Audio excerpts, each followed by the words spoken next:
Hello, boys and girls, moms and dads, teachers. I'm so glad that you could join us here on this video. I'm sharing this with the Caneville United Methodist Church and the Caneville Child Care Center. So glad to be able to speak to you. I am Pastor Nancy, and I would enjoy sharing a book with you called The Big Red Tractor and the Little Village by Francis Chan, illustrated by Matt Daniels. I suppose you've seen a lot of tractors on the road lately, and many of them in the fields.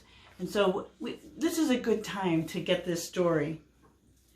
So it says, once upon a time, in a happy little village, a big red tractor, lived in a cozy little shed. That's where they are over the winter. I bet you didn't know that. Each year, when the snow melted, the villagers knew it was time to plow their fields. So every morning they'd go out to the little shed and wake up the big red tractor. They loved the powerful put, put, kaboom noises that he made, and they cheered because the big red tractor helped them with the hardest job of all, plowing the field. Yeah, we see tractors out there plowing the fields all the time. Everyone worked together to move the big red tractor through the field. Half the villagers pushed him, and the other half pulled him.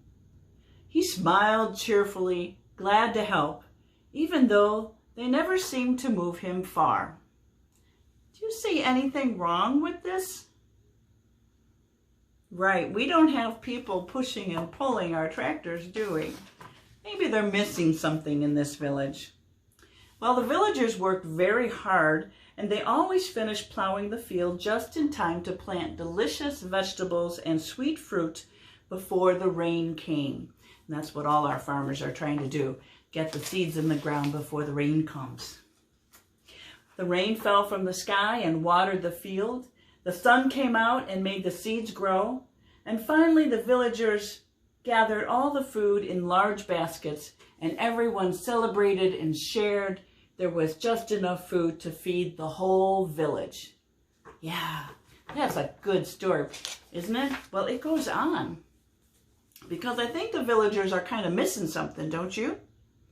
Then one cold day, something amazing happened. Farmer Dave was cleaning out his attic and discovered a book tucked inside of an old chest. It explained how the big red tractor had been made, and it showed powerful things that that no one knew that the tractor could do. Farmer Dave stayed up all night reading the book, and he just couldn't wait to tell everyone what he had discovered. What do you think he learned in that book? We learned lots of things from books. This is a book of instruction on the big red tractor, so what do you think he learned? The next morning, Farmer Dave gathered the villagers to tell them the good news. The big red tractor can move all on its own. If we fix him, he could plow the entire field in just one day. But nobody believed Farmer Dave. There's no way that tractor could move on its own, they said. It sounds like a fairy tale. And they laughed at him and went back to work. This made Farmer Dave very sad. Sometimes we have new ideas and nobody believes us either. We have to figure out a way to prove it, right? So what do you think he did? Well, Farmer Dave didn't stop believing what he had read.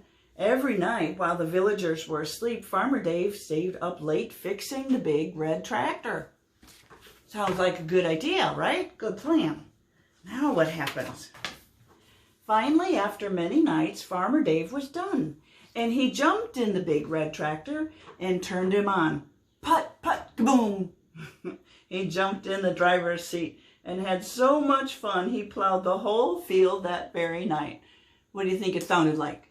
Put, put, kaboom, put, put, kaboom, right? All night long through the field. The next morning, the villagers woke up to a huge surprise. Their work was done for them. They would not have to spend many weeks pushing and pulling the big red tractor. It's a miracle. Who did this for us? Look, over there. They figured it out, didn't they? Of course they did. It was Farmer Dave sleeping on the big red tractor. The people shouted happily, "Farmer Dave was right. The tractor book is true." That year, the villagers plowed and harvested many fields.